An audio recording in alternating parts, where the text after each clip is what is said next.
நண்பர்களே, சிம்ம ராசியில் பிறந்தவங்களா நீங்கள்? இந்த காலகட்டம் இனி என்ன நடக்கும் அப்படின்னு பயத்தோடையும், பணம் வரலையே சார், கடனில் மாட்டிட்டு இருக்கிறோமே சார், கடனை சரி பண்ண முடியலையே சார், எல்லா வீடியோலையும் சிம்ம ராசிக்கு நல்லா இருக்குன்னு சொல்கிறாங்க சார், ஒரு சிலர் 80% நல்லா இருக்குங்கிறான், அந்த 20% இப்படி வச்சு செய்யுது அப்படின்னா, இன்னும் மீதி இருக்கிற 80%லாம் இதாக இருந்தால் என்ன சார் ஆகிறது அப்படிங்கிற மாதிரிலாம் இருப்பீங்க. திருமண தடை ஏற்பட்டிருக்கும், வீடு வாகனம் வாங்கக்கூடிய தடை ஏற்படுத்திருக்கும். அதே போல் அடுத்த 12 நாட்கள் என்ன நடக்குது அப்படிங்கிறதுக்காக நீங்கள் வெயிட் பண்ணியிருப்பீங்க. சிம்ம ராசிக்காரர்களுக்கு ஒரு முக்கியமான ஒரு விஷயத்தை நான் சொல்லணும். சிம்ம ராசி அப்படிங்கிறது ஒரு நீண்ட நாட்களாக கிடைக்காமல் இருந்த அங்கீகாரம், மரியாதை மற்றும் முன்னேற்றம் மெதுவாக உங்களை நோக்கி வரக்கூடிய ஒரு காலகட்டமாக இந்த காலகட்டம் அமையும். இந்த நீண்ட நாட்களாக கிடைக்காமல் இருந்ததுன்னு சொன்ன பார்த்தீங்களா, இந்த அங்கீகாரம், மரியாதை, இந்த முன்னேற்றம் இதெல்லாம் மெதுவாக உங்களை நோக்கி வரக்கூடிய ஒரு காலகட்டம். அப்படி இருந்தாலும் ஒரு முக்கியமான விஷயம் என்ன அப்படின்னா, சிம்மராசிக்காரர்களுடைய கண்ணீர் இப்போ கொஞ்சம் அதிகமாக இருந்திருக்கும். அந்த கண்ணீர் துடைக்கிறதுக்கு யாராவது வருவாங்களா? நம்மளோடு இருந்த சொந்தங்கள் நம்மளை எதிரிகளாக பார்க்குறாங்க. நாம் சொன்ன பேச்சை கேட்டு முன்னாடி கை கட்டி நின்னவன் நம்மளுக்கு முன்னாடி நின்றுக்கிட்டு அவன் அங்கீகாரம் அதிகாரம் பண்ணுற மாதிரி இருக்கான். என்ன சார் காரணம்? தசாபுத்தி நல்லா நடக்குது, ஜோதிட ரீதியாக நல்லா இருக்குது அப்படிங்கிறாங்க. ஆனால் அதற்கான வெளிப்பாடு எங்களோட வாழ்க்கையில் தெரியலையே அப்படின்னா, உங்களோட சுற்றி உங்களுக்கு வேறு ஏதாவது நடந்துட்டுருக்கான்னு பாருங்கள். ஃபஸ்ட்டு உங்களுடைய ஜாதகத்தை செக் பண்ணுங்கள். ஜாதகத்தை செக் பண்ணும்போது என்ன பண்ணணும் அப்படின்னா, உங்களுடைய பிறந்த தேதி, பிறந்த நேரம், பிறந்த ஊர், உங்களோட லோக்கலில் இருக்கக்கூடிய ஜோதிடத்தை கொடுங்க. அவங்க சரியாக பார்க்குறாங்களான்னு பாருங்கள். நீங்கள் நடந்த விஷயங்கள், நடக்கிற விஷயங்கள்லாம் தெளிவாக சொல்கிறாங்களான்னு பாருங்கள். இல்லை சார் ஒன்றும் செட் ஆகலை ஏற்கனவே பார்த்தோம் அப்படின்னா, கீழே ஒரு அப்பாயின்மெண்ட் நம்பர் கொடுத்துருக்கேன். கிட்டத்தட்ட 200 ஜோதிடர்களுக்கு ஆசான். நீங்கள் வேணும் அப்படின்னா ஒரு இடத்துக்கு கூட நீங்கள் போய் ஜோதிடம் பார்க்கலாம். 200 ஜோதிடர்களுக்கு ஆசான் 4 ஸ்டேட்டில் ஜோதிடம் பார்க்குறாரு. இப்போ இருக்கக்கூடிய மிகப்பெரிய அரசியல் பிரமுகர்களும் சரி, அதே போல் அரசியலில் இருக்கக்கூடிய முக்கியமான நடிகர்கள் அரசியல் ஆனவங்க, இந்த மாதிரி நிறைய பேர் இருக்காங்கள்ல, அந்த மாதிரி இருக்கக்கூடியவங்கள சிலருக்கு முக்கியமாக ஜோதிடம் பார்த்துட்ருக்காரு. உங்களுக்கு வேணும் அப்படின்னா அப்பாயின்மெண்ட் பேஸில் தான் ஜோதிடம் பார்ப்பாங்க. ஃபோன் பண்ணி அப்பாயின்மெண்ட் போட்டுக்கோங்க. அதுக்கு தகுந்த மாதிரி தான் ஃபீஸஸ் இருக்கும். வேணுங்கிறவங்க மட்டும் நீங்கள் ஃபோன் பண்ணி நீங்கள் பேசி தெரிஞ்சுக்கலாம். அதே போல் இந்த ராசிக்காரர்களுக்கு சின்ன சின்ன மாற்றங்கள் உங்களோட வாழ்க்கையில் ஏற்படும். ஏற்கனவே இருந்த விஷயத்தில் கொஞ்சம் மாற்றங்கள் ஏற்பட்டுருக்கும். இந்த சில மாதங்கள், சில வருடங்கள் நீங்கள் என்ன பண்ணியிருப்பீங்க அப்படின்னா, உங்களது பெயர்லையோ அல்லது ஏதோ ஒரு விஷயத்தில் ஒரு நிறுவனமோ அல்லது ஒரு சின்ன செயலாவது உருவாக்கியிருப்பீங்க.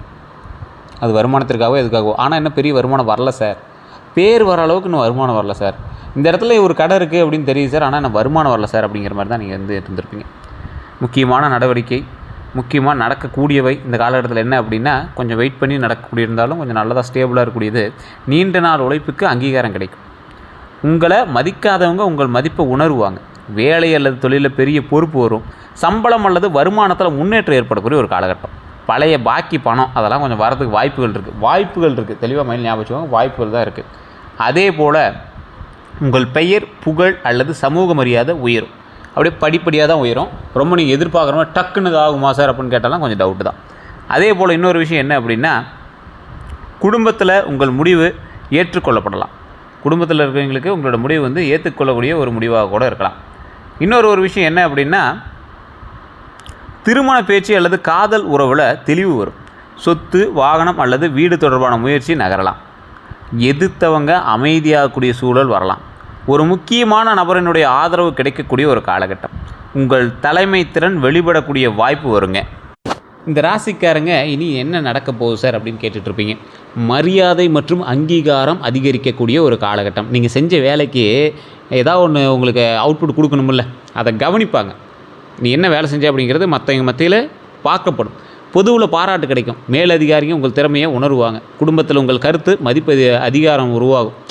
எப்படின்னா, உங்களுடைய கருத்துக்கு ஒரு மதிப்பு கொடுத்து அதுக்கு கொஞ்சம் அதிகாரத்தை கொடுப்பாங்க. நீ சொல்லலாம்பா, நீ இந்த இடத்துல பேசலாம்பா அப்படின்னு சமூக கூட்டத்தில் பெயர் உருவாகுங்க. உங்களை விமர்சித்தவங்க பின்னர் ஆதரவு தரக்கூடிய ஒரு காலகட்டமாக மாறும். பழைய முயற்சியில் பலன் கிடைக்கும். பொறுப்பு நிறைந்த பதவி கிடைக்கும். உங்கள் குரலை மற்றவர்கள் கேட்கக்கூடிய நிலை உருவாகும். வேலை அல்லது தொழிலில் பெரிய திருப்பு உண்டாகும். பதவி உயர்வு வாய்ப்பு வரும். புதிய பொறுப்பு கிடைக்கும். வேறு நிறுவனத்திலேருந்து அழைப்பு வரலாம். அரசியல், அரசு, அதே போல் மீடியா அல்லது நிர்வாகத்துறையில் வாய்ப்பு கிடைக்கலாம். தனித்தொழில் தொடங்கக்கூடிய ஒரு எண்ணம் புதுசாக உருவாகும். அதுக்கு பணம் வேணுமே சார், என்ன சார் பண்ணுறது அப்படிங்கிற ஒரு எண்ணமும் சேர்ந்து உருவாகும். தொழிலில் புதிய வாடிக்கையாளர் கிடைக்கலாம். தொழிலில் புதிய வாடிக்கையாளர் கிடைப்பாங்க. புது தொழில் பண்ணுறீங்களா, பழைய தொழில் பண்ணுறீங்களா, அப்போல்லாம் உருவாக்குவாங்க. பெரிய ஒப்பந்தம் வரலாம். பழைய வாடிக்கையாளர் மீண்டும் வரக்கூடிய ஒரு காலகட்டமாக அமையும். உங்கள் பெயரில் புதிய முயற்சி தொடங்கக்கூடிய ஒரு காலகட்டமாக அமையும். மற்றவர்களுடைய வழி நடத்தக்கூடிய நிலை உருவாக்கக்கூடிய ஒரு மேட்டர் உருவாகும். இந்த எதிர்த்தவங்க எல்லாமே அமைதியாகக்கூடிய ஒரு காலகட்டம். உங்களை எதிர்த்து பேசினவங்க, நீ என்னடா பண்ணுவேன், நான் என்னடா பண்ணுவேன் அப்படின்னு சொன்னவங்க, அவங்கெல்லாம் அப்படியே சைலண்ட் ஆவாங்க. உங்களை பற்றி தவறாக பேசினவங்க எல்லாமே வெளிப்படுவாங்க. இவன் தான் இத்தனை நாள் தப்பாக பேசிட்டு இருந்தே அப்படிங்கிற மாதிரி வெளிவரும். வேலை இடத்துல போட்டியிட்டவங்க பின்வாங்குவாங்க.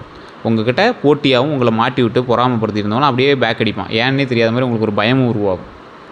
குடும்பத்தில் உங்களை குறைத்து மதித்தவங்க எல்லாமே ஆதரவு தருவாங்க. உங்கள் உழைப்பின் மீது பலன் பார்த்து பொறாமப்படக்கூடியவங்களாம் நிறைய பேர் இப்போ அப்படியே அமைதியாகுவாங்க. பொறாமப்பட்டவங்களாம் இப்போ அமைதியாக இருக்கக்கூடிய ஒரு காலகட்டமாக அமையப்போகுது. நேரடியாக சண்டை போடாமல் உங்கள் வளர்ச்சியை உங்களை நேரடியாக சண்டை போட மாட்டான். உங்கள் வளர்ச்சியை பார்த்து அவன் செய்யக்கூடிய செயல்கள் உங்களை வந்து எதிர்க்கிற மாதிரி இருக்கும். அது நீங்கள் ஈஸியாக ஐடென்டிஃபை பண்ணிடலாம். அதே போல் இன்னொரு விஷயத்தை ஞாபகம் வச்சுக்கோங்க. பணம் வரலாம், ஆனால் பெரிய செலவும் வரும் அப்படிங்கிறத மைண்டில் ஞாபகம் வச்சுக்கோங்க.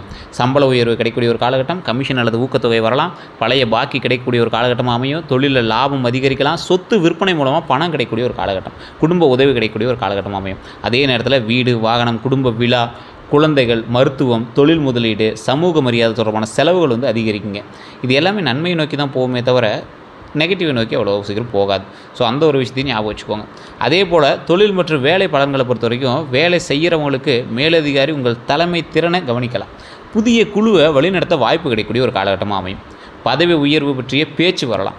சம்பள உயர்வு கேட்கக்கூடிய சூழல் உருவாகலாம். நிர்வாக பொறுப்பு கிடைக்கக்கூடிய ஒரு காலகட்டம். பொதுமக்கள் தொடர்புடைய பணியில் முன்னேற்றம் கிடைக்குங்க. அரசு துறை அல்லது பெரிய நிறுவன வாய்ப்பு வரக்கூடிய ஒரு காலகட்டமாக அமையும். பழைய வேலை வாய்ப்பு வந்து மீண்டும் வரக்கூடிய ஒரு காலகட்டமாக அமையும். உங்களுடைய திட்டம் ஏற்றுக்கொள்ளப்படலாம். நீண்ட நாள் காத்திருந்த இடமாற்றம் கிடைக்கக்கூடிய ஒரு காலகட்டமாகவும் அமையுதுங்க. வெளிநாட்டு அல்லது வெளியூர் வேலை வாய்ப்பு வரும். வேலை இடத்துல உங்கள் பெயர் வந்து உயரும். டக்குன்னு அப்படியே கொஞ்சம் கொஞ்சமாக உயருங்க. உங்களால் தொடங்கப்பட்ட திட்டம் வெற்றி பெறக்கூடிய ஒரு காலகட்டமாக அமையும். உங்களை விமர்சித்தவங்க பின்னர் உதவி கேட்கலாம். உங்கள்கிட்ட அப்படியே பொறுமையாக வந்து அப்படியே பேசுவான். ஆமாப்பா, அப்போ கூட ஒன்று தெரியாமல் ஒரு வார்த்தை பேசிட்டேன்பா அப்படிங்கிற மாதிரி பேசுவாங்க. தொழில் செய்கிறவங்களுக்கு தொழிலில் பெரிய வாடிக்கையாளர் வருவாங்க. விளம்பரம் மூலமாக பெயர் அதிகரிக்கும். சமூக ஊடகம் மூலமாக விற்பனை உயரும். புதிய கிளை தொடங்கக்கூடிய ஒரு காலகட்டம். பிரபல நபர் அல்லது முக்கிய தொடர்பு வந்து உங்களுக்கு கிடைக்கும். இவ்வளோ பெரிய ஆள்கிட்ட நான் ஃபோட்டோ எடுத்தேனா, இவ்வளோ பெரிய ஆள்கிட்ட நான் பேசுகிறேனே அப்படிங்கிற மாதிரி சில விஷயங்கள் வந்து நடக்கும். அரசு தொடர்புடைய ஒப்பந்தம் வந்து கிடைக்கும். இந்த நிகழ்ச்சி, மீடியா, வாகனம், ரியல் எஸ்டேட்டு மற்றும் ஆடம்பர பொருள் விற்பனையெல்லாம் வந்து வாய்ப்பு கிடைக்குங்க. இந்த ஊழியர்கள் எண்ணிக்கை வந்து அதிகரிக்கும். உங்களோட ஸ்டாஃப்ஸ் எல்லாமே கொஞ்சம் அதிகமாகுவாங்க. குடும்ப தொழில் விரிவுபடுத்தக்கூடிய ஒரு காலகட்டமாகவும் அமையும். அதே போல் பழைய பாக்கி வசூலாகக்கூடிய ஒரு காலகட்டம். பெரிய ஆர்டர் கிடைக்கிறதுக்கும் வாய்ப்பு இருக்குது. உங்கள் பெயரை பிராண்டாக மாற்றுவீங்க அல்லது அதுக்கான வாய்ப்பும் வரும். உங்களோட பேர் பிராண்டாக மாற்ற முன்னாடி சொன்னல, உங்களோட பேர் பிராண்டாக மாறதுக்கு வாய்ப்பு இருக்குதுன்னு சொன்னால அதுதான். தொழிலில் கவனிக்க வேண்டியது என்னென்னா, பொறுமை காரணமாக கொஞ்சம் நிறையா விஷயத்தை விட்டுறாதீங்க. அதே மாதிரி பெருமை காரணமாக பிறனுடைய ஆலோசனையை நிராகரிக்காதீங்க. நானே பெரிய ஆள்றேன், நீ என்னடா சொல்கிறதுன்னு விட்டுறாதீங்க. எல்லா பொறுப்பையும் தனியாக ஏற்க வேண்டாம். ஆள் போடுங்க. வாய்மொழி ஒப்பந்தத்தை மட்டும் நம்ப வேண்டாம். கூட்டுத் தொழிலில் கணக்கை தெளிவாக வச்சுக்கணும் அப்படிங்கிற ஞாபகம் வச்சுக்கோங்க. உங்கள் திட்டத்தை அனைவரிடமும் கூற வேண்டாம் அப்படிங்கிறது ஞாபகம் வச்சுக்கோங்க. பணியாளர்களை பொதுவில் விமர்சிக்க வேண்டாம். கோபத்தில் முக்கிய நபரை இழக்க வேண்டாம். பெரிய முதலீட்டை அவசரமாக செய்ய வேண்டாம். பெயருக்காக நஷ்டமான ஒப்பந்தத்தை ஏற்காதீங்க. பேர் அப்படின்லாம் ஏற்றுட்டு இருக்கேன், அதெல்லாம் தேவையில்லாத வேலை. உங்களுடைய பண மதிப்பை குறைத்து வேலை செய்ய வேண்டாம். 1000 ரூபாய்க்கு செய்யக்கூடிய இடத்துல நீங்கள் போய் 800 ரூபாய்க்கு செஞ்சீங்க அப்படின்னா தப்பு தான். ஸோ அந்த இடத்துல நீங்கள் கொஞ்சம் சரி பார்த்துக்கோங்க. பணம் மற்றும் பொருளாதார நிலையை பொறுத்த வரைக்கும், பண வரவை பொறுத்த வரைக்கும் சம்பள உயர்வு கிடைக்குங்க. கமிஷன் உருவாகலாம். அதே போல் வருமானம் அதிகரிக்கக்கூடிய ஒரு காலகட்டமாக அமையும். பழைய பாக்கி கிடைக்கக்கூடிய ஒரு காலகட்டம். தொழிலில் லாபம் வரக்கூடிய ஒரு காலகட்டம். பெரிய வாடிக்கையாளர் மூலமாக பணம் கிடைக்கலாம். நிகழ்ச்சி அல்லது மீடியா தொடர்பில் வருமானம் கிடைக்கலாம். சொத்து அல்லது வாகனம் விற்று பணம் கிடைக்கக்கூடிய ஒரு காலகட்டமாக அமையும். குடும்பத்தில் ஒருவர் உதவி வந்து செய்யலாம். கூடுதல் வருமான வாய்ப்பு உருவாகக்கூடிய ஒரு காலகட்டம். உங்கள் பெயர் அல்லது திறமை மூலமாக பணம் கிடைக்கக்கூடிய ஒரு காலகட்டம். பழைய முதலீட்டிலிருந்து லாபம் வருங்க. சமூக தொடர்பு வணிக வாய்ப்பாக மாறக்கூடிய ஒரு காலகட்டமாக அமையும். செலவுகளை பொறுத்தவரை குடும்ப விழாவிற்கு செலவு வரும். நன்மை தான், ஒன்றும் நெகட்டிவ்லாம் கிடையாது. வாகனம் அல்லது வீட்டுக்காக செலவு அதிகரிக்கும். இதெல்லாம் இந்த காலகட்டத்தில் நோட் பண்ணி வச்சுக்கோங்க. இப்படி இருக்குது அப்படின்னா மறக்காம கமெண்ட் செக்ஷனில் பதிவிடுங்க. குழந்தைகளோட கல்வி செலவு இந்த காலகட்டத்தில் உங்களுக்கு வரும். சமூக மரியாதைக்காக செலவு செய்ய வேண்டியிருக்கும். போஸ்ட் அடிக்கிறது, செலிப்ரேஷன் அதுன்னு ஆகும். ஆடை, அலங்காரம் மற்றும் ஆடம்பர பொருட்களுக்கு செலவு அதிகரிக்கக்கூடிய ஒரு காலகட்டமாகவும் இருக்குங்க. மருத்துவம் தொடர்பான செலவு வரக்கூடிய ஒரு காலகட்டமாகவும் இருக்குது. தொழில் வளர்ச்சிக்காக முதலீடு செய்யலாம். உறவினர் அல்லது நண்பருக்கு உதவி செய்ய வேண்டியிருக்கும். பயணம் தொடர்பான செலவு அதிகரிக்கக்கூடிய ஒரு காலகட்டமாகவும் அமையுங்க. கடன் நிலையை பொறுத்த வரைக்கும் பழைய கடனை குறைக்க வாய்ப்பு கிடைக்கலாம். பெரிய கடனை கட்டுப்படுத்த திட்டம் அமைக்கலாம். வருமானம் உயர்ந்தால் மாத தவணை சுமை குறையலாம். அதனால் வருமானத்தை கொஞ்சம் உயரத்துக்கு பார்த்துங்க. அதே போல் குடும்ப உதவியால் ஒரு கடன் முடிவுக்கு வரும். எல்லோரும் சேர்ந்து கூட ஏதோ நகை கேட்கலாம், பேங்க்கில் வச்சு கடன்லாம் வந்து கட்டிடுவீங்க. தேவையற்ற கடனை நிறுத்த முடிவு செய்யுங்க. அதெல்லாம் நீங்கள் இந்த காலகட்டத்தில் பிளான் பண்ணுவீங்க. தொழில் கடனை மறுசீரமைப்பீங்க. தொழில் கடன்னா லோன்லாம் வாங்கியிருப்பீங்களா, அதெல்லாம் வந்து மறுசீரமைப்பு பண்ணுவீங்க. வாகன அல்லது வீட்டு கடன் வந்து முயற்சி நகரக்கூடிய ஒரு காலகட்டமாக இருக்கும். பணத்தில் கவனம் தேவை. பெயருக்காக அதிக செலவு செய்யாதீங்க. பிறருக்காக உங்கள் பெயரில் கடன் வாங்க வேண்டாம்.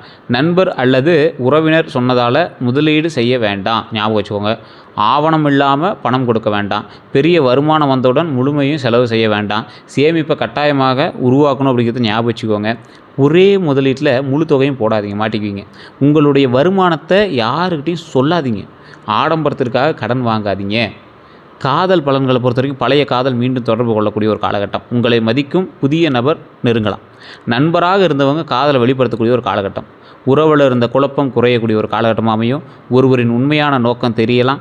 உங்களை கட்டுப்படுத்த முயன்றவர் விலகலாம். குடும்ப எதிர்த்த உறவில் மீண்டும் பேச்சு வரலாம். பழைய மனக்காயம் பேசி தீரலாம். புதிய உறவு வேகமாக வளரலாம். உங்களை பெருமையாக பார்க்கக்கூடிய துணை கிடைக்கக்கூடிய ஒரு காலகட்டம். ஒருதலை காதலுக்கு தெளிவு வரக்கூடிய ஒரு காலகட்டம். திருமண நோக்கத்துடன் புதிய அறிமுகம் வரலாம். காதலில் கவனம் தேவைப்படும். அதிக உரிமை காட்ட வேண்டாம். அதே போல் துணையை கட்டுப்படுத்த முயற்சி செய்ய வேண்டாம். பெருமை காரணமாக மன்னிப்பு கேட்க தயங்க வேண்டாம். பழையவர் திரும்ப வந்தவுடன் உடனே நம்ப வேண்டாம். பிறரிடம் உறவு ரகசியங்களை பகிர வேண்டாம். அதாவது யார்கிட்டயாவது பேசிட்டீங்க, உங்களுக்கு ஏதாவது அஃபேர்ஸ் எல்லாம் இருந்துச்சுன்னா அந்த டைமில் தயவு செய்து விட்டுருங்க, மாட்டிக்குவீங்க. அது யாரோ ஒருத்தர் மூலமாக தெரிஞ்சு அது பெரிய பிரச்சனையாகிறது கூட வாய்ப்புகள் இருக்குது. தயவு செய்து அந்த விஷயங்கள்லாம் இருந்தால் மாற்றிடுங்க. காதல் விஷயம் கூட யாராவது ஒருத்தர் சொல்கிறதெல்லாம் இன்னொருத்த போய் பெரிய இதில் மாட்டுங்க. அதே போல் துணையினுடைய வெற்றியை போட்டியாக பார்க்காதீங்க. துணை சம்பளம் வாங்குறாங்க, உங்களோட ₹1 அதிகமாக வாங்குறாங்க, ₹1000 அதிகமாக வாங்குறாங்க, இல்லை துணை சம்பளம் வாங்குறதே உங்களுக்கு ஒரு மாதிரி தான் இருக்கும் இந்த ராசிக்காரரை பொறுத்த வரைக்கும். இல்லை சார் அப்போலாம் ஒன்றும் கிடையாது சார் அப்படின்னு சொல்கிறவங்க நிறைய பேர் இருப்பாங்க. ஆனால் அதை மைண்டில் இருந்தால் கொஞ்சம் மாற்றிக்கோங்க. மனதில் வைத்துக்கொண்டு திடீரென விலக வேண்டாம். ஏதாவது ஒரு விஷயம் மைண்டில் வச்சுட்டு திடீர்னு விலகாதீங்க. அன்பை அதாவது ஒரு அன்பை உத்தரவா அல்லது புரிதலாக தெளிவுபடுத்த வேண்டும். இது ரொம்ப இப்படி தான் பண்ணணும் அப்படின்னு மிரட்டாதீங்க. செய்யுங்க, இது பரவாயில்லையா இருக்கும் அப்படிங்கிற மாதிரி சொல்லுங்கள். திருமண பலன்களை பொறுத்த வரைக்கும் திருமணம் ஆகாதவங்களுக்கு நீண்ட நாள் தாமதமான திருமண பேச்சு நகருங்க. குடும்பம் மூலமாக நல்ல வரன் வரும். வேலை அல்லது சமூக வட்டம் மூலமாக அறிமுகம் ஏற்படும். நல்ல குடும்ப பின்னணி கொண்ட துணை கிடைக்குங்க. வேறு ஊர் அல்லது வெளிநாட்டு தொடர்புடைய வரன் அமையக்கூடிய ஒரு காலகட்டம். சமூக மரியாதை கொண்ட குடும்பத்தில் பேச்சு வரலாம். உங்களுடைய தலைமை குணத்தை புரிந்து கொள்ளக்கூடிய துணை கிடைக்கலாம். முன்பு நின்ற திருமண பேச்சு மீண்டும் தொடங்கலாம். 2 வளன்களில் தேர்வு செய்ய வேண்டிய நிலை வருங்க. வெளிப்புற அழகை மட்டும் வச்சு முடிவு செய்ய வேண்டாம். பணநிலையை பொறுத்த வரைக்கும், பொறுப்பு பொறுத்த வரைக்கும் மற்றும் குணநலனை கவனிக்க வேண்டும். அதிக எதிர்பார்ப்பால் நல்ல வாய்ப்பை தவறவிட வேண்டாம். திருமணமானவங்களுக்கு துணையினுடைய ஆதரவு அதிகரிக்கக்கூடிய ஒரு காலகட்டம். குடும்பத்தில் உங்கள் மரியாதை உயரும். வீடு அல்லது வாகனம் அதாவது வீடு அல்லது வாகனம் வாங்க திட்டம் தீட்டுவீங்க. அதுக்கு அமௌண்ட்டு சேர்த்துவீங்க. குழந்தைகள் தொடர்பான நல்ல செய்தி உண்டாகுதுங்க. இது என்ன ஒரு இது அப்படின்னா, பழைய கருத்து வேறுபாடெல்லாம் குறையும். இருந்தாலும் கொஞ்சம் பார்த்து பேசணும், அதை ஞாபகம் வச்சுக்கோங்க. குடும்ப செலவு பற்றின திட்டம் அமையும். துணையினுடைய வேலை அல்லது வருமானத்தில் முன்னேற்றம் வருங்க. பயணம் அல்லது சுப நிகழ்ச்சி ஏற்படும். துணையை பொதுவில் விமர்சிக்க வேண்டாம். உங்கள் துணையை பற்றி அப்படி காமெடியாக பேசுகிறேன், அவன் எந்த வேலை செய்கிறான், அவன் எந்த பண்ணுறான், அது பண்ணுறான்னு தயவு செய்து காமெடியாக கூட நீங்கள் பொதுவில் சொல்லாதீங்க. இது வேண்டவே வேண்டாம். ஆண்களாக இருந்தாலும் சரி, பெண்களாக இருந்தாலும் சரி. அவர் எங்கே என்ன பண்ணுறாரு, அவர் சும்மா திரியிறார், அவர் பாட்டு ஏதாவது கத்திட்டு இருப்பார், அப்போல்லாம் சொல்லாதீங்க தயவு செஞ்சு. உங்கள் முடிவை மட்டும் திணிக்க வேண்டாங்கிறத ஞாபகம் வச்சுக்கோங்க. அன்பை வார்த்தையில் வெளிப்படுத்தணும் அப்படிங்கிறத ஞாபகம் வச்சுக்கோங்க. பழைய பிரச்சனையை மீண்டும் எடுத்து கூற வேண்டாம். குழந்தை பாக்கியத்தை பொறுத்தவரைக்கும் குழந்தை தொடர்பான நல்ல செய்தி கிடைக்குங்க. குழந்தைகளுடைய கல்வியில் முன்னேற்றம் உண்டாகுது. அதே போல் தலைமைத்திறன் அல்லது கலைத்திறன் வெளிப்படுத்தும். போட்டித் தேர்வு அல்லது விளையாட்டில் வெற்றி கிடைக்கக்கூடிய ஒரு காலகட்டம். உயர்கல்வி பற்றி முடிவு வரலாம். குழந்தைகளுக்காக பயணம் ஏற்படலாம். கல்வி மற்றும் திறன் வளர்ச்சிக்காக செலவு அதிகரிக்கக்கூடிய ஒரு காலகட்டமாக அமையுது. அவர்களை அதிகமாக கட்டுப்படுத்த வேண்டாம் அப்படின்னு ஞாபகம் வச்சுக்கோங்க. மற்ற குழந்தைகளுடன் ஒப்பிட வேண்டாம். அவர்களினுடைய வெற்றியை உங்கள் மரியாதையோடு இணைக்க வேண்டாம். குழந்தைகளுடைய உணர்ச்சியையும் கேட்க வேண்டும் அப்படிங்கிற ஞாபகம் வச்சுக்கோங்க. பாராட்டு பழக்கத்தை வளர்க்கணும் அப்படிங்கிறது ஞாபகம் வச்சுக்கோங்க. துல்லியமாக குழந்தை பாக்கியத்தை தனிப்படையான ஜாதகம் தான் பொருத்தும். அதை ஃபுல்லாக 5ஆம் பாகம் குரு மற்றும் சம்மந்தப்பட்ட தசாபுத்தி வச்சு தான் அதை கூற முடியும். ஸோ நம்பர் கீழே இருக்குது, அதுக்கு வேணால் நீங்கள் கால் பண்ணி மெசேஜ் பண்ணி கேட்டுக்கலாம். இந்த வீடு நிலம் சொத்துலாம் வாங்குறதுக்கான நேரம் நல்லா இருக்குது. அதெல்லாம் வலுப்பெறும். பெரிய அல்லது வசதியான வீடு பார்ப்பீங்க. நிலம் பற்றிய நல்ல தகவல் கிடைக்கும். புதிய வீடு வாங்குறது, புதிய வீடு கட்டக்கூடிய திட்டம் உருவாகிறது. வீட்டு கடன் முயற்சியெலாம் நகரும். பழைய சொத்து விற்பனை ஆகுங்க. குடும்ப சொத்து பிரச்சனை பேசி தீரலாம். அதே போல் வாடகை வருமானம் கிடைக்கக்கூடிய ஒரு காலகட்டம். வேறு ஊரில் சொத்து பார்க்கலாம். தந்தை வழி சொத்து பற்றிய பேச்சு வரக்கூடிய ஒரு காலகட்டம். குடும்பத்தில் பங்கு பிரிப்பு தெளிவாகலாம். சொத்து கவனத்தை பொறுத்த வரைக்கும் தாய் பத்திரத்தை சரி பார்க்கணும் அப்படின்னு ஞாபகம் வச்சுக்கோங்க. வெள்ளக சான்றிதழை பார்க்கணும் அப்படின்னு ஞாபகம் வச்சுக்கோங்க. எல்லை மற்றும் பாதை உரிமையை உறுதி செய்யணும்னு ஞாபகம் வச்சுக்கோங்க. பெயருக்காக பெரிய வீடு வாங்க வேண்டாம். மாத தவணை வருமானத்திற்கு ஏற்றதாக இருக்கணும் அப்படிங்கிற ஞாபகம் வச்சுக்கோங்க. உறவினர் சொன்னதால் மட்டும் முன்பணம் கொடுக்க வேண்டாம். சட்ட ஆலோசனை சட்ட ஆலோசனை இல்லாமல் பதவி, அதாவது ஒரு எக்ஸாம்பிள் சொல்கிறேன். ஒரு வக்கீலை பார்க்காமையோ இல்லை சட்ட ஆலோசனை பெறாமல் எந்த ஒரு டாக்குமெண்ட் கையெழுத்து போடாதீங்க. இந்த காலகட்டத்தில் மாட்டிக்குவீங்க. கூட்டு சொத்தில் பங்கு தெளிவாக இருக்கான்னு செக் பண்ணிக்கோங்க. குறைந்த விலை அப்படிங்கிறதுனால சந்தேகமாக சொத்தை வாங்க வேண்டாம். ஒரு கம்மி விலையாக விற்கிது சார், டக்குன்னு வாங்கி போடலாம் அப்படின்னா சந்தேகமாக தான் இருந்தாலும் வாங்கி போட்டால் அப்புறம் பேசிக்கலாம்னா அப்படி வாங்காதீங்க. வாகன பலன்கள், புதிய காரு வாங்கக்கூடிய எண்ணம் வரும். பழைய வாகனத்தை மேற்பட்ட வாகனங்களை மாற்றலாம் அப்படிங்கிற எண்ணம் வரும். குடும்பத்திற்காக பெரிய வாகனம் வாங்கலாம்னு பிளான் பண்ணுவீங்க. நீண்ட தூர பயணம் வந்து அதிகரிக்க ஒரு காலகட்டம். அதேபோல் சமூக மரியாதைக்காக புதிய வாகனம் வாங்கக்கூடிய எண்ணம் வரலாம். வாகன பராமரிப்பு செலவு ஏற்படக்கூடிய ஒரு காலகட்டம். வாகனத்தில் கவனமாக இருங்க. பெயருக்காக அதிக கடனில் வாகனம் வாங்கணும் அப்படிங்கிறது வேண்டாங்கிறது ஞாபகம் வச்சுக்கோங்க. அதிகமாக ஓட்ட வேண்டாம், அதிவேகமாக ஓட்ட வேண்டாம், பார்த்து ஓட்டுங்க. இந்த காலகட்டம் வண்டி வாகனத்தில் எச்சரிக்கையாக இருக்கணும். கோபத்தில் வாகனம் ஓட்ட வேண்டாம், ஃபோன் பேசிட்டு வாகனம் ஓட்ட வேண்டாம். இரவு நேரத்தில் மழை காலத்தில் பயணத்தில் கவனமாக இருங்க. பயன்படுத்திய வாகனத்தை மெக்கானிக்கிடம் பரிசோதனைக்கு கொண்டு போங்க, செக் பண்ணுங்கள், எல்லாம் பாருங்கள். சின்ன சின்ன செலவு வைக்க தான் செய்யும், பார்த்து பண்ணிக்கோங்க. மாதத்தவணை வருமானத்துக்கு ஏற்ற மாதிரி இருக்குதான்னு செக் பண்ணிக்கோங்க. வெளிநாட்டில் இருக்கிறவங்களாம் வேலை காரணமாக வெளியூர் செல்லக்கூடிய வாய்ப்பு இருந்தாலும் பதவி உயர்வோட இடமாற்றம் வருங்க. வெளிநாட்டு நிறுவனத்திலேருந்து அழைப்பு கிடைக்கக்கூடிய ஒரு வாய்ப்பு உண்டு. முக்கிய நபரை சந்திக்க பயணம் செல்வீங்க. அதே போல் வெளிநாட்டில் இருக்கிறவங்களும் கொஞ்சம் பார்த்துருக்கணும் அப்படிங்கிறது கொஞ்சம் காலகட்டங்க. இந்த டைம் விசா அதுன்னு கொஞ்சம் சிக்கல்லாம் உங்களுக்கு ஏற்படும். அதுக்கு பணம் செலவு பண்ணுற மாதிரிலாம் இருக்கும். டக்குன்னு இப்போ அந்த ஊரில் தான் இருப்பீங்களா இல்லை வேறு ஊருக்கு போயிடுவீங்களாங்கிற மாதிரிலாம் டவுட் உண்டு. மைண்டுக்குள்ளே வந்துகிட்டே இருக்கும். அது என்னன்னே தெரியலன்னு குழப்பத்திலே இருப்பீங்க. வெளியூர் முயற்சியில் கவனமாக இருங்க. போலியான வேலை முகர்வோடு நம்ப வேண்டாம். அதே போல் பெரிய தொகையை முன்பணம் கொடுக்க வேண்டாம் அப்படின்னு ஞாபகம் வச்சுக்கோங்க. சம்பளம், வேலை மற்றும் தங்குமிடத்தை உறுதி செய்யணும் அப்படின்னு ஞாபகம் வச்சுக்கோங்க. ஆவணங்களை படிக்காமல் கையெழுத்திட வேண்டாம் அப்படின்னு ஞாபகம் வச்சுக்கோங்க. பெயர் பெரிய நிறுவனம் என்பதற்காக விவரங்களை சரிபார்க்காமல் ஏற்க வேண்டாம், அது ஞாபகம் வச்சுக்கோங்க. நண்பர் சொன்னதால் மட்டும் வாய்ப்பை ஏற்க வேண்டாம், அது ஞாபகம் வச்சுக்கோங்க. வெளிநாட்டு வேலை ஒப்பந்தத்தை நிபுணரிடம் பார்க்க வேண்டும் அப்படிங்கிறது ஞாபகம் வச்சுக்கோங்க. குடும்ப வாழ்க்கை பொறுத்த வரைக்கும் பரவாயில்லையா இருங்க. வயதான ஒருவர் வந்து உடல் நலம் கவனம் பெறணும். உங்கள் குடும்பத்தில் வயதானவங்கிட்ட ரொம்ப உடல்நலத்தோடு இருந்துக்கோங்க, பார்த்து செக் பண்ணிக்கோங்க. வீட்டை மாற்றக்கூடிய எண்ணம் உருவாகலாம், அது மாற்றங்களும் உங்களுக்கு ஏற்படலாம். அல்லது ஏதோ ஒரு ஆல்ட்ராவது வீட்டில் பண்ணுவீங்க. உங்களை எதிர்த்த உறவினர் பின்னர் வந்து உதவி கேட்பாங்க. அதே போல் குடும்பத்தில் சுப நிகழ்ச்சி பற்றிய செய்தி வரும். நீண்ட நாள் பேசாமல் இருந்தவங்க மறுபடியும் பேசக்கூடிய ஒரு காலகட்டம் உருவாகுங்க. குடும்ப அமைதிக்காக உங்கள் முடிவை மட்டும் திணிக்க வேண்டாம் அப்படின்னு ஞாபகம் வச்சுக்கோங்க. குடும்ப உறவினர்களையும் பாராட்டணும் அப்படிங்கிற ஞாபகம் வச்சுக்கோங்க. எல்லாரையும் கட்டுப்படுத்த முயற்சி செய்ய வேண்டாம் அப்படிங்கிறத மைண்டில் ஞாபகம் வச்சுக்கோங்க. வேலை மன அழுத்தத்தை வீட்டில் காட்டாதீங்க. அதே போல் சிம்மராசியினுடைய அடிப்படை குணாதிசயம் நிறையா சொல்லலாம். நெருப்பு தத்துவ ராசி அப்படின்னு சொல்லுவாங்க இதை. ஸோ அந்தளவுக்கு நீங்கள் வந்து சூரியன் அதிபதி வந்து உங்களுக்கு சூரியன். அப்போ எப்படி இருப்பீங்க? ஹெட்டு மாதிரி இருப்பீங்க. தலைமை, அதிகாரம், மரியாதை, தன்னம்பிக்கை மற்றும் புகழோடு இருக்கிற ஒரு ராசி இது. இயல்பாகவே தலைமை ஏற்க விரும்புவாங்க. தலைமையில் இருந்தீங்கன்னா ஒரு சூப்பரான போஸ்டிங்கில் இருப்பீங்க. உங்களோட மனசில் நிறைய எண்ணங்கள் இருக்கும். உழைப்புக்கு மதிவேற்பு இல்லை, மரியாதை இல்லை, பதவி உயர்வு இல்லை, வருமானம் இதாக இருக்குது, எதிர்ப்பு நிறைய பேர் இருக்காங்க, என் பெயரை மற்றும் மரியாதை எப்போ அதிகரிக்கும், தொழிலில் தொடங்கலாமா, ஏதாவது எனக்கு சொந்த வீடு அல்லது பெரிய வாகனம் வாங்கக்கூடிய அமைப்பு இருக்குதா, திருமணம் ஏன் தாமதமாக இதெல்லாம் இருப்பீங்க. நான் யாரை நம்பணும் அப்படின்னு இருப்பீங்க. என் கடனை எப்படி குறைக்கிறது அப்படின்னு இருப்பீங்க. புதிய பதவி அல்லது அதிகாரம் கிடைக்குமா அப்படின்னு இருப்பீங்க. இதுக்கெல்லாம் வந்து தனிப்படையான ஜோதிடம் பார்த்தா தான் செய்ய முடியும். இருந்தாலும் நான் அதுக்கு சொல்கிறேன், இந்த காலகட்டம் உங்களுக்கு இது எல்லாத்துக்குமே ப்ளஸ் பாயிண்ட்டு, ஃபஸ்ட்டு ஸ்டெப் எடுத்து வைக்கிறதான காலகட்டம். எதை நோக்கி நீங்கள் பிரயாணம் பண்ணுறீங்களோ அது இன்னையிலேருந்து தொடங்கினீங்கன்னா உங்களுக்கு 9 வருஷத்துக்குள்ளே அதெல்லாம் நீங்கள் அச்சீவ் பண்ணுறதுக்கான வாய்ப்பு இருக்குது. என்ன சொல்கிற 9 வருஷம் ஆகுமானா உங்களுக்கு பழசை கம்பேர் பண்ணும்போது இது எவ்வளோ பரவாயில்ல. கொஞ்சம் ஸ்லோவாக இருந்தாலும் ஸ்டெடியாக உட்காருவீங்க இந்த காலகட்டத்தில். ஸோ பிறரை வழிநடத்த பிறந்தவங்க நீங்கள். குடும்பத்தில் பெயரை உயர்த்த முயற்சி பண்ணுவீங்க. உங்களோட பெயரால் உங்களோட குடும்பத்தின் பெயரை பெருசாகும். அந்த கடைக்காரர் தான்ப்பா அந்த குடும்பத்துக்காரர் அப்படிங்கிற மாதிரி பெருசாகும். சோதனைகளுக்கு பிறகு பெரிய மரியாதை பெறலாம். நிறைய நன்மைகள் நடக்கக்கூடிய ஒரு காலகட்டங்க. நீங்கள் கவலையே பட தேவையில்லை. தலைமைத்திறன், தன்னம்பிக்கை, பொது பெருந்தன்மை, பாதுகாப்பு குணம், நிர்வாகத்திறன், படைப்பாற்றல், இது எல்லாமே உங்களுக்கு இருக்குது. சவாலான விஷயம் அதிகமான பெருமை. பாராட்டு கிடைக்காத போது மனக்காயம். ஒருத்தர் பாராட்டலைன்னா ரொம்ப மனக்காயப்படாதீங்க. பிறனுடைய ஆலோசனை கேட்காதது உங்களோட மைனஸு. கோபத்தில் கடுமையாக பேசுகிறது உங்களோட மைனஸு. தங்கள் முடிவை மற்றவர்களுக்கு திணிப்பது வேண்டான்னு யோசிச்சுக்கோங்க. தோல்வியை பொதுவில் ஏற்க தயங்குவது ஒரு தப்பு தான். பணியாளர்களிடம் கடுமையாக நடக்கிறது தப்பு. தேவையற்ற போட்டி வேண்டாம், அன்பில் அதிக உரிமை வேண்டாம். ஸோ அதெல்லாம் கொஞ்சம் பார்த்து மூவ் பண்ணிக்க போனால் மற்றபடி நல்லது தாங்க. ஒன்றும் ப்ராப்ளம் கிடையாது. எல்லாமே நல்லா இருக்கக்கூடிய ஒரு காலகட்டம். மற்றபடி தொழிலில் கொஞ்சம் செக் பண்ணி எடுத்துக்கோங்க. எப்போதுமே கவனமாக இருக்கணும் அப்படிங்கிற ஞாபகம் வச்சுக்கோங்க. குடும்பத்தில் உறுதுணையாக இருக்கிறவங்க உங்களுக்கு எப்போவுமே உங்களுக்கு சப்போர்ட்டாக இருப்பாங்க. குடும்பம் உங்களுக்கு பெரிய சப்போர்ட்டு. எல்லா வேலையுமே உங்களுக்கு செட் ஆகும். மீடியா தொழில் அற்புதமாக இருக்கும். அரசு மற்றும் நிர்வாக தொழில் நல்லாயிருக்கும். வண்டி வாகன தொழில், ரியல் எஸ்டேட்லாம் அற்புதமாக இருக்கும். அதே போல் வாகன வியாபாரம்லாம் சூப்பராக இருக்கும். திருமண மண்டபம், ஹோட்டல், இந்த மாதிரி விஷயங்களும் ஒரு அற்புதமாக இருக்கும். படைப்புத்துறையை பொறுத்த வரைக்கும் ஃபேஷனு, புகைப்படம், கிராஃபிக்ஸ் டிசைன்லாம் நல்லா இருக்கக்கூடிய ஒரு காலகட்டம். விற்பனை மற்றும் தலைமையை பொறுத்த வரைக்கும் விற்பனை மேலாளர், அது மார்க்கெட்டிங், இதெல்லாமே அற்புதமாக இருக்கும். செய்வினை சம்மந்தப்பட்ட விஷயங்கள்லாம் கொஞ்சம் இருக்குது அப்படின்னா கீழே இருக்கக்கூடிய நம்பருக்கு வாட்ஸ்அப் பண்ணி நீங்கள் அதுக்கான டீட்டெயில் கேட்டு அதுக்கு தகுந்த மாதிரி செஞ்சுக்கோங்க. நல்ல நேரம் பொறுத்த வரைக்கும் இனி வரக்கூடிய காலகட்டத்தில் ஃபஸ்ட்டு ஸ்டெப் எடுத்துக்கிறது உங்களுக்கு நல்ல நேரமாக அமையுது. மற்றபடி எல்லாமே நல்லா இருங்க. அடுத்த 12 நாட்களும் உங்களுக்கு அற்புதமான ஒரு விஷயமா இருக்குது. வேலையில் ஒரு நல்ல ஒரு வாய்ப்பு தெரியும். அதே போல் பழைய ஒருவர் வந்து தொடர்பு கொள்வாங்க.